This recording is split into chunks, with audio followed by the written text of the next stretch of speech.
사랑하는 반석의 성도 여러분, 3월 26일 토요일 아침 아까베 시간이 돌아왔습니다.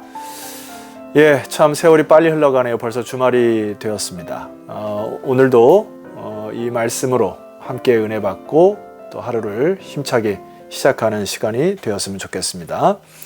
오늘 말씀은 누가복음 22장 14절에서 23절까지의 말씀으로 함께 은혜를 나눠보고자 합니다.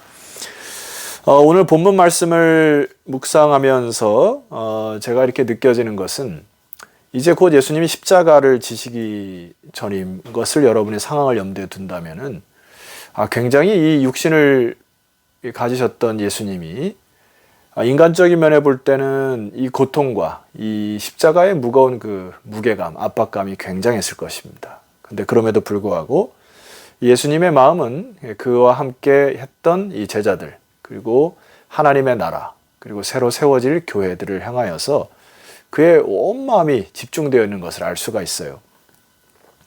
자, 먼저 한번 살펴봐야 될 부분이 14절인데요. 때가 이르매 예수께서 사도들과 함께 앉으사 이렇게 표현하고 있습니다. 누가도 그 예수님의 중심을 꿰뚫었던 것 같습니다. 그래서 여기에 이 단어를 이 사도들이라고 표현했는데요.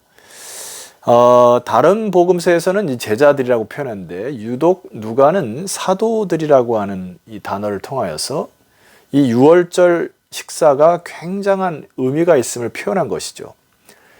그래서 이 누가는 가끔 이 사도들이라는 단어를 쓸 때 굉장한 의미를 설명하기 위하여 이 사도라는 단어를 씁니다. 여러분, 사도라는 단어는 보내심을 입은 자라는 뜻이지 않습니까?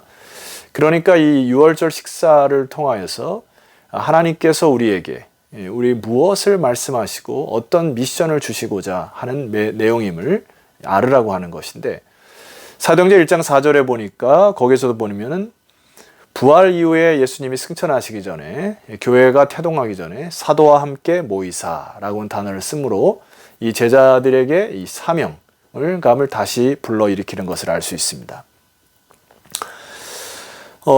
누가의 표현에 의하면, 이 기록에 의하면 15절 말씀 보면 예수님의 중심을 알 수 있는 구절 중에 하나가 바로 15절인데요. 이렇게 표현되어 있습니다. 이르시되 내가 고난을 받기 전에 너희와 함께 이 유월절 먹기를 원하고 원하였노라.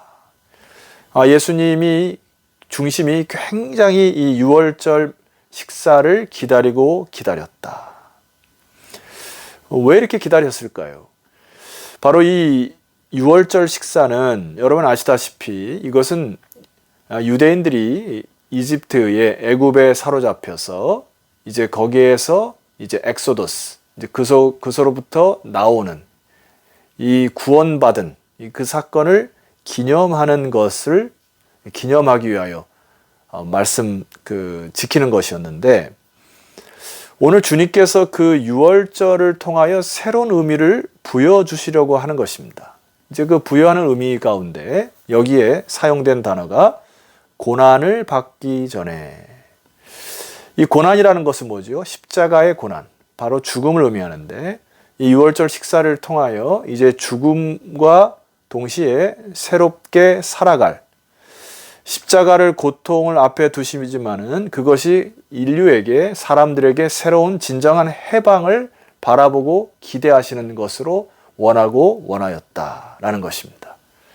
여러분, 그래서 이것을 우리가 이제 유월절 식사라 표현하지 않고요. 우리는 신약 시대를 살아가는 우리들은 이것을 예수님의 최후의 만찬이라 부르는 것이 좀 더 성경적인 것이죠. 그것을 이제 누가가 의도하신 것입니다. 자, 그런 의미로 볼 때 여러분, 이때 당시에 유월절 최후의 만찬, 이 식사는 분위기는 어땠을까요? 17절 말씀을 보면서 분위기를 좀 우리가 살펴보면 좋겠는데, 17절입니다. 이에 잔을 받으사 감사기도 하시고 이르시되 이것을 갖다가 너희끼리 나누어라. 자, 여기 보면 감사기도를 드리셨다는 표현이 있습니다. 이 의미를 볼 때 예수님은 굉장히 십자가의 고통과 무게와 압박감이 있었지만은 하나님께서 이루실 그날을 바라보고 또 이 제자들을 통하여서 이루어질 하나님의 나라를 기대하면서 굉장히 기쁘고 감사했던 분위기였을 것입니다. 여러분 우리가 성만찬을 나눌 때에도 바로 이 언약에 근거한 기쁨과 감사를 회복하는 앞으로의 우리가 또 맞이할 그 성만찬의 분위기로 좀 회복했으면 좋겠습니다. 자, 두 번째 의미를 좀 살펴보려고 하는데, 누가가 여기 이에 잔을 받으사 감사기도 하시고 하고 먼저 이제 잔을 받았다고 하는데요. 우리가 보통 성만찬을 나눌 때 먼저 빵을 나누고 마지막에 이제 그 포도주, 예수님 피를 상징하는 포도주 잔을 마시지 않습니까? 근데 이건 우리가 약식으로 하는 것이고요. 정통적인 유대인의 방식은 4번 잔을 들게 됩니다. 그래서 첫 번째 잔을 들고 감사 기도를 하고 이런 표현이니까, 이 마태와 마가는 이제 2번만 약식의 의미만 얘기를 하고요. 누가는 이 4번의 이야기를 다 적는 이런 차이가 있는 것입니다.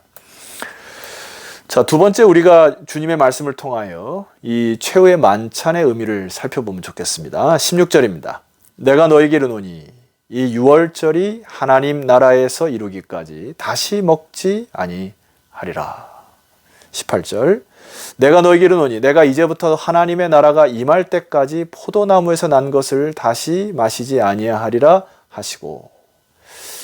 자, 두 번째 의미에 있어서는 더 이상 유월절 식사는 없다. 이것으로 유월절의 이 출애굽을 기념하는 그 의식은 마지막이 될 것이고, 그래서 우리는 이것을 최후의 만찬이라 부르는 것이고요.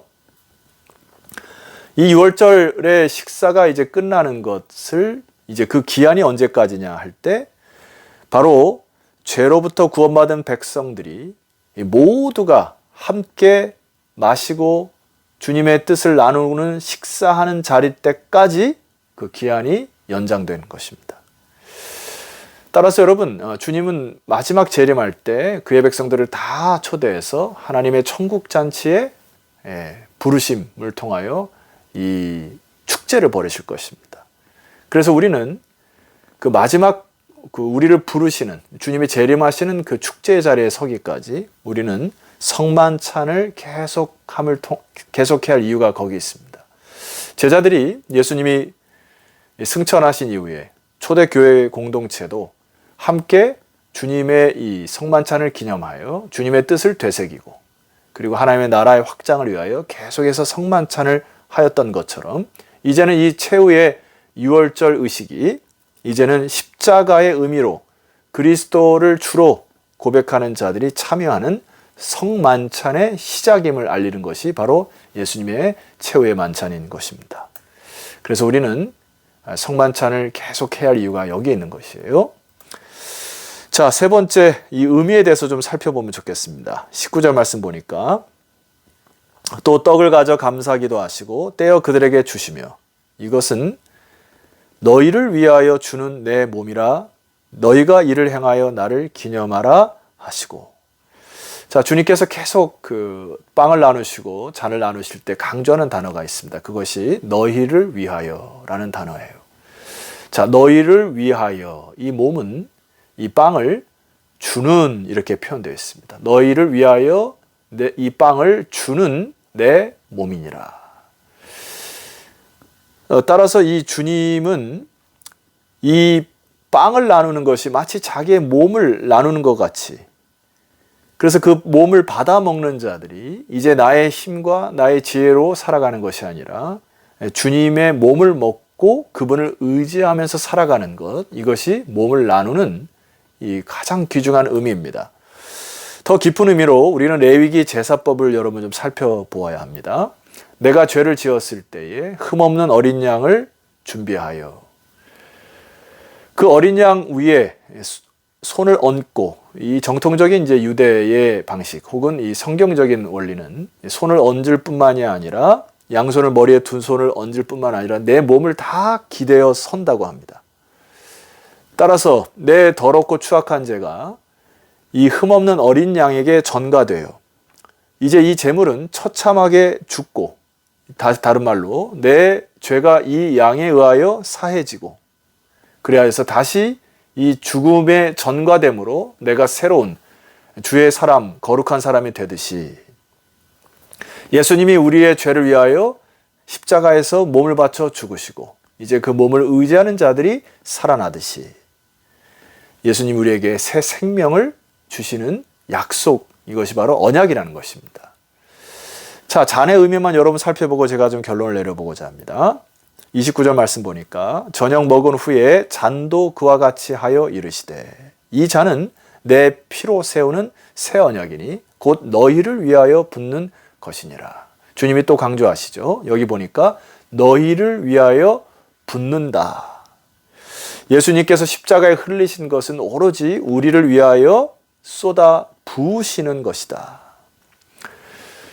따라서 그 그리스도의 피가 이제는 제물에 의하여 하나님의 계약이 매번 갱신되는 게 아니라 이제 예수님이 고난의 피를 흘리신 그 피가 단번에 드려지심으로 이제는 우리는 새 언약 가운데, 새로워진 언약 가운데 우리는 새로운 계약을 된 것이다는 것입니다.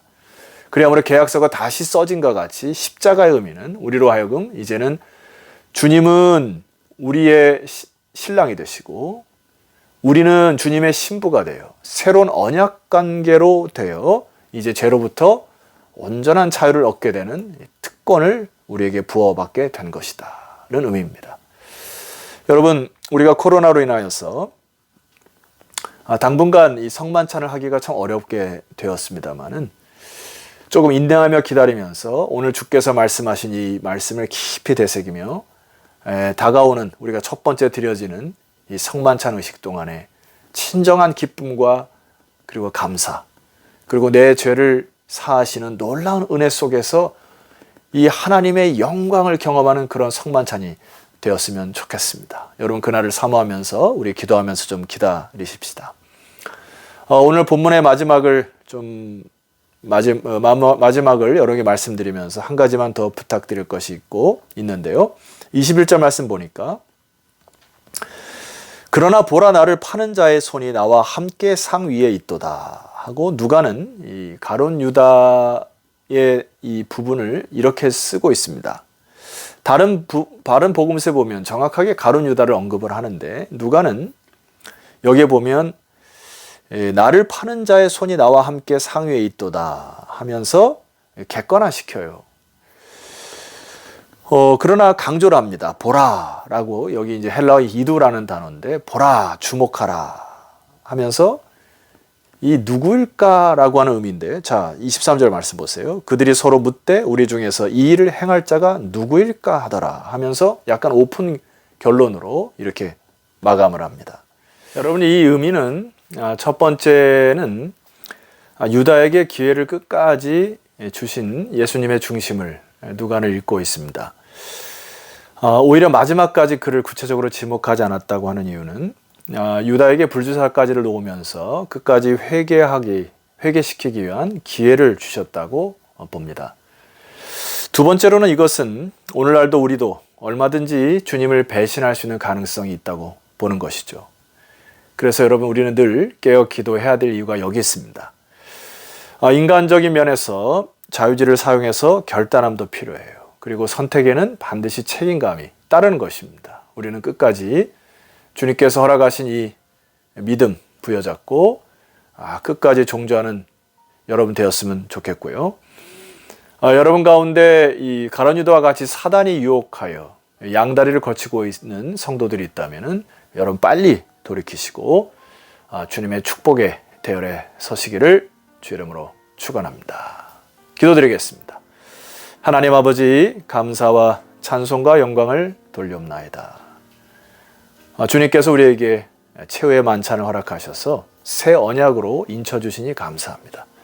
이제 우리는 주님이 천국 잔치에 당도할 때까지 주님께서 걸어가신 그 길 따라 믿음의 길을 끝까지 완주할 수 있는 주의 사람들 다 되게 하시고 우리에게 맡기신 보내심을 받은 자로서 사명을 감당하는 믿음의 사람들이 다 되게 하옵소서. 예수 그리스도 이름으로 기도드렸사옵나이다. 아멘. 자, 성도 여러분, 내일 아침은 3월 마지막째 주 주일을 맞이했습니다. 함께 모여 또 각 가정에서 주님을 경외하는 주의 백성 되시기를 소망합니다. 내일 뵙겠습니다.